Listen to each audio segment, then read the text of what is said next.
Roll. 3, 2, 1, and action. Magpasalamat sa inyo. Hindi nyo kami yata na sa inyo. Pabili na kayo ng resort. At inisa lang yung lulusabi. Hindi nyo kami nagayaran. Ako, buti na lang. Super concerned ang Penny ko sa'yo. Kaya nakita ka niya agad na wala sa bodega. At buti na lang din, mabilis kaming tumakbo kasi nag-exercise ka din. Nagsimba-simba. Ano, Penny? Bebe, isa ka na kung umadating pa ako sa sakit ang ulo. Aba, okay lang yun.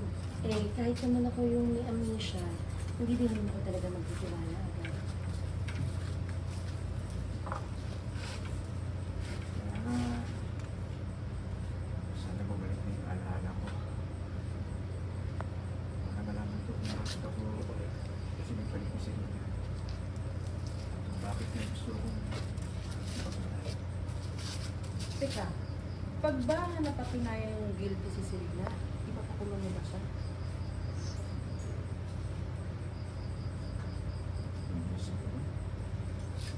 Eh, di problem solved, Penny, di ba?